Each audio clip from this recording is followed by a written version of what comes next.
ዛሬማ እንዴ ማድረግ አለብኝ። እናንተ ሰዎች ቆይ ለምን ደሞ አሰሙኝ? እኔ ራሴ የምለው ሰው አለኝ። አልፈልገውም። ለምን አትተውኝም? ደሞ እኮ ልጅ ምን እንደሚመስል። አሁን ለማንኛውም አተናንተኝ። ቻው። እናት ምን ሆነሽ ነው? አው ግን ትንሽ እያዞረኝ ነው። በቃ አይዞሽ ነይ እረፍት አድርጊ። በጣም አመሰግናለሁ። እሺ ችግር የለውም። ግን ምን ተፈጥሮ ነው? የኔ ቤተሰቦች ለማልፈልገው ሰው ሊድሩኝ ነው። እና አትፈልጊም ነው? አዎ በጣም የማፈቅረው የራሴ የምለው ሰው አለኝ። እሱን ደግሞ አልረዳም አለኝ። ደስ ይላል።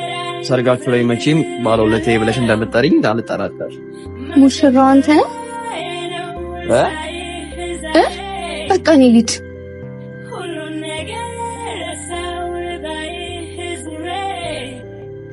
እናት ስልክ ጥለሻል።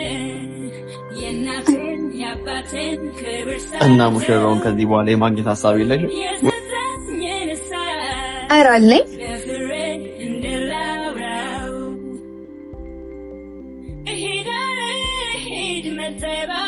በቃ ቻው።